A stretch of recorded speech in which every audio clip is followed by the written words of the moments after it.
Tell me, how many currencies do you support with your device? The fiat currencies or cryptocurrencies? Cryptocurrencies or like we have a support for Bitcoin, plus we support I think around 50 something different altcoins. Most of our clients are in Bitcoin, and they add a few others. For fiat currencies, we can say every country in the world where you can have machines that accept cash, we will be able to make it compatible. So I don't know, 100 something more. I don't know. It's just lost track. So first of all, let's say that let's introduce ourselves. Yes. You're Martijn, yes. Marketing manager of General Bytes. General Bytes. We make the Bitcoin ATMs, point of sale terminals, and as you see in the Red Bull machine. So anything hardware and crypto related, we tend to make. I think we're like building an alternative finance system, so like an alternative to regular government issued cash. And this is important, I think. The cash is slowly disappearing. People use bank cards, but the privacy is gone. And in many countries, you see currencies are failing. I mean, look at Zimbabwe, for example. Or Venezuela. The government fails in their monetary policy. So in the past, there was like no competition. The only money you had was the government money, and now we have money by the people and for the people. How many years do you innovate with General Bytes? We started General Bytes 6 years ago. It was founded by Karel Kijowski. He is the founder of the company. He started. He just started and gradually grew, and at first nobody wanted the product because what is Bitcoin and what is a Bitcoin ATM? No, I'm not interested, but now, yes, the phone is ringing. We have offices in America and Florida. Our headquarters is here in Prague. I usually work from Amsterdam, but we also have an office in Panama now, so we're gradually, becoming a little multinational. My main concern about Bitcoin in the beginning, it was like, okay, it is a currency. I can see lots of day traders, I can see lots of people storing money in Bitcoins. How can I use it? So now I can use it for the first time in my life. Yes, to buy Red Bull. You're making our lives simpler, and I believe that this is a gateway so we can, start using Bitcoin for our everyday habits. But in order to do this, I guess you had to overcome some primarily difficulties. Correct. What was the beginning of the how? In the beginning, we saw that not many people accepted crypto. The value of crypto was very volatile. Over the years, the price only went up. So I don't see any real problems. A problem is something that's more like a challenge. We have to pick it up. So, one of the challenges was in 2017, the use of Bitcoin grew exponentially. The price of the transactions went up as well. So, for this reason, we decided to implement Litecoin because nobody uses Litecoin. The transactions are cheap, so this is why we still use Litecoin for some things. Crypto silver. Yes, well, it's more like crypto aluminum, I think. But if it is accepted, it works for me. So this is. And may I ask you, how many companies are producing devices for? I think it's like there's like 50 different companies making Bitcoin ATMs, but 1 in 3 devices worldwide is created by us. So we have we're the largest manufacturer since I think last year or something. I stopped counting, but many of the companies, they only exist for a short time. They don't sell enough. They have a problem updating the software. And then they disappear again. So for us it was of primary importance to keep increasing the number of features, have good support, listen to our clients. There's like our existing clients are more important than having new clients. Our clients that they buy the hardware, they see things they would like, for example, discount coupons. Mm-hmm. We had a question from a client that said, I really want to bridge the online advertising with offline ATMs. So we created discount coupons so that you can send like a discount coupon, and then when people enter it in the ATM, they get a little bit better price or lower fees. and things like that. They're all issues, questions from our clients. So all the money we made, we reinvested into the company. We didn't really take any money out. For us, it's important to grow the company, have a good developer team, make sure that there's always support. Because we do the support from Prague, but we also do the support from the Americas. So we have from 9 o'clock morning Prague time until 11 or 12 midnight. We have support. So there's a very big support window, and I think that's, for us, that is most important, yes. We can see, for example, in the traditional banking economy that MasterCard, Visa Card, American Express are having antagonistic behaviors, the same about ATM and hardware companies. How would you describe the relation of General Bytes with other companies who are doing the same field? Do you cooperate? Do you we don't integrate with Visa, MasterCard. We think they are parasitic by nature. No, I mean other companies. We see this in the traditional banking economy, that these companies are antagonists to each other. What about the crypto? In those companies, usually they are very closed systems. At General Bytes, we decentralize the network. So our clients who have ATMs, they operate their own server and they do their own AML KYC. They can do their own limits. They can configure everything themselves. We manufacture, but we do not see the transactions. We don't know what coins they sell. We don't know how much they sell. It is decentralized. With with MasterCard and Visa, you usually see they control everything. It's a closed loop. We don't cooperate with those companies because we feel they are parasitic. They are preying on the poorest people in society, and we want to change the world. So. And what about companies who are that are innovating, like General Bytes, and producing devices for cryptocurrencies? Okay. You would describe the relation with these companies like cooperating? We open source a large part of our software, so anybody who has a coin or a crypto, they can. Or product, they can use our open source GitHub repository to interface to our system. So they don't even have to ask for permission. Everybody is welcome. So basically, companies that are doing the same job appear that they're cooperating in order to innovate further, in order to improvise.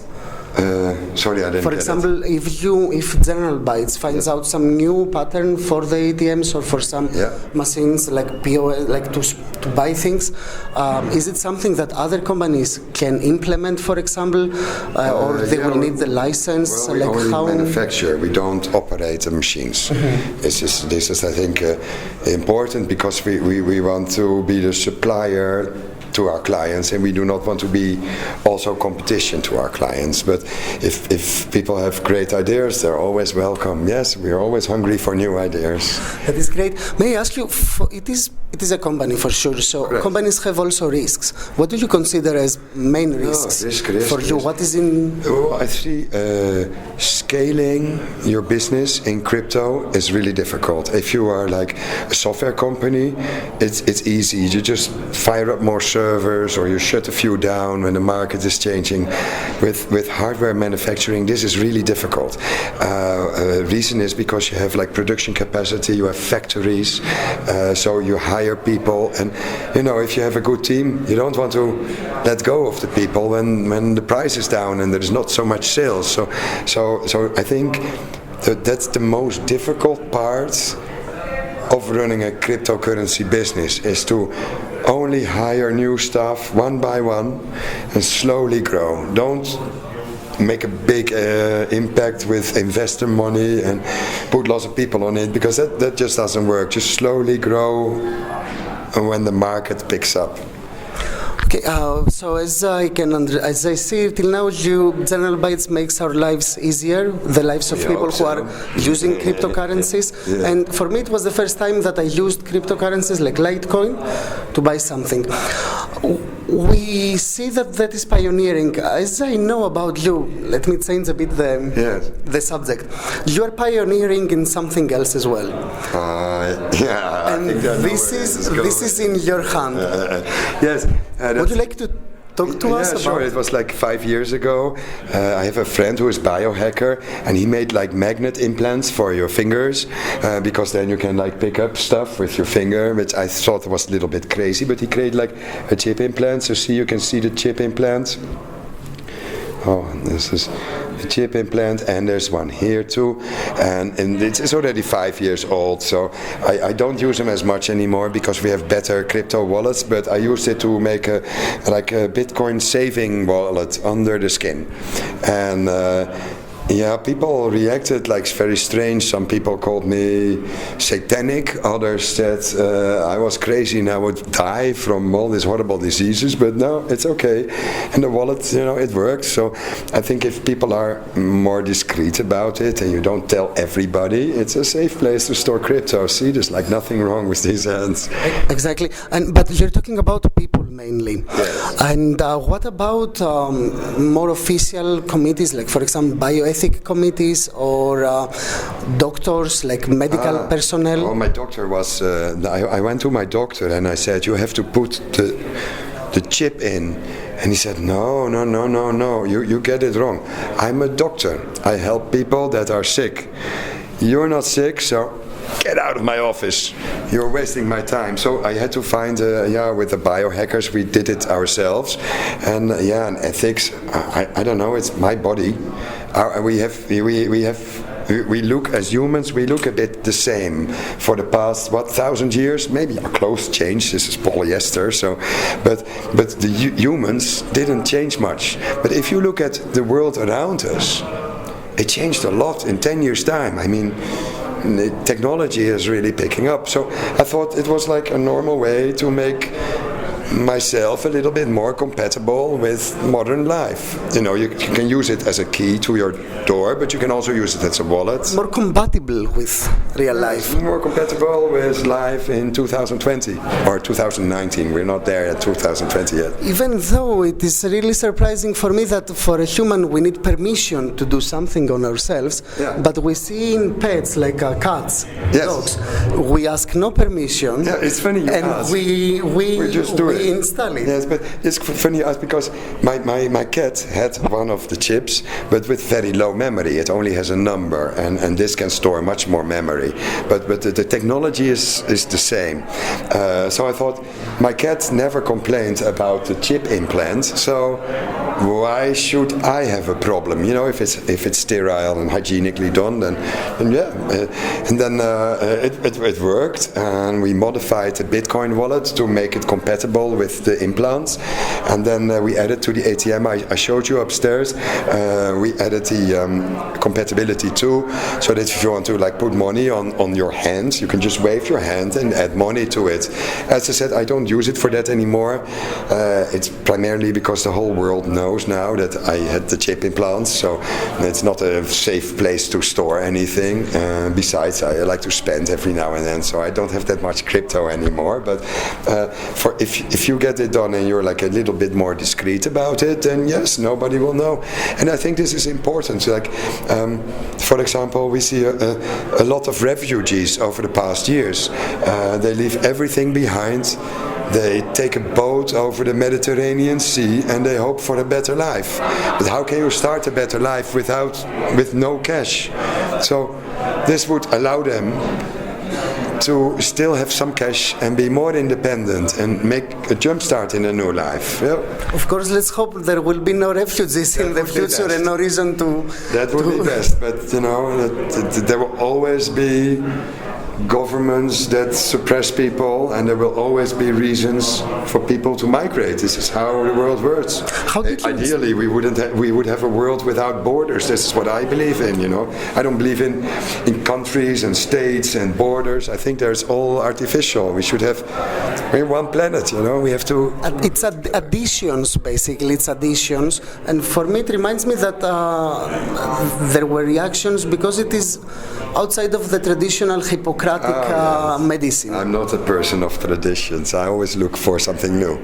So I like traditions if they make people, they give a confidence and they make people feel at home and relaxed and secure. But for me, I like new things. You know? Many times when we innovate, for example with cryptocurrencies, we need to create also parallel societies, parallel places in order to use this technology in order to be free.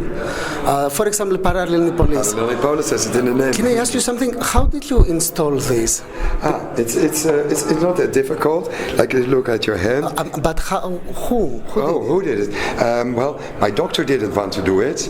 I told my doctor I would go to my pet doctor, you know, the one that did the cat. My pet doctor, he didn't want to do it. So I found a guy that was called a body manipulation artist. I didn't know they existed, but we went to an old toothpaste factory where we had hackers meet up. It's an old factory that was shut down. So we cleaned the table, make it hygienic, and then with 20 people, we all took the chip upgrade and we agreed to meet in 1 month time to see how did this new technology change our life, or maybe not change it at all. For most people it was just like, oh, the chip is there, and they didn't do anything with it, but I really wanted to make the Bitcoin wallet. That is like parallel medicine, parallel hospital, parallel I don't know about that. I don't know. But I consider that if something is innovative, if something makes our lives easier, this is something that we should also spread and develop. Do you have any ideas of developing this technology so many people are going to be able to use it? It's open source. Anybody can do it. I think we live in a sharing economy. If the knowledge used to be power, but now we can share the knowledge. If I have a friend, for example, he has a small son, a young son, and like every small boy, he wants to be an astronaut. So they looked on the internet and they found they can like make a small cube, it's a standard size, and put a little electronic experiment in it, and then find a local rocket launching club which enthusiasts which make rockets, and then launch his own little satellite experiment in space. So there is no, in the past you would not be able to do that. You would need to be a big corporation with a lots of R&D budget, but now through the internet all this knowledge is there. You just have to search for it. So when we create something new, we just share it with the world and we see where we'll end up. Maybe it's forgotten in a few years' time, maybe it's the next big thing. We don't know, you never know. I can't predict future. If I find out a machine that would do that, I would totally want that. Yeah, but, is this an innovation from General Bytes, or it is your personal? No, the innovation from General Bytes was that we added compatibility to the ATMs and point of sale terminal, so that you don't need to have like a card or a wallet or anything. You know, we created these for the event. This like easy. It's like a wallet. Last year, people were complaining that it had sharp edges, so we 3D printed a small thingy around it, so no more complaining about sharp edges. So every year we change a little bit. Yeah. I really appreciate that you're getting guidelines from the users. You hear something, you fix something. Yes. And this should gives you the idea what to make. I think it's important. Yes. It's better to take a suggestion from somebody else than to have a bad idea yourself. Exactly. Before we close, Martin, I would like to ask you, what are the plans for General Bytes and your plans as Martin for the future? Yes, the future. I don't think about the future. Do you work on some project right now, or General Bytes on something new? Yes. We launched a new software package to track all the cryptocurrency trades. This is something like many people that use cryptocurrencies find important, because now you also have to pay tax on it. So how much tax do you have to pay? With thousands of transactions, that sometimes becomes difficult. So we created a software package. We will be launching new ATM models. We have 7 different models now. But we will be launching within the year. We'll be launching new models, and you ask about the future. The future, I don't really think about the future. The future is the future is made today. This is how we see it. So, yeah. That is great. And Martin, really thank you for your time and for all this information. It was excellent. It was really, thank you for having me on your show. It was a big honor. Cheers. Na zdrowie. Na zdrowie. This Coca-Cola flavor is not very good. The payment method counts. The payment method was anonymous. Exactly. Nobody knows that you took the not nice one. Thank you for having me on your show.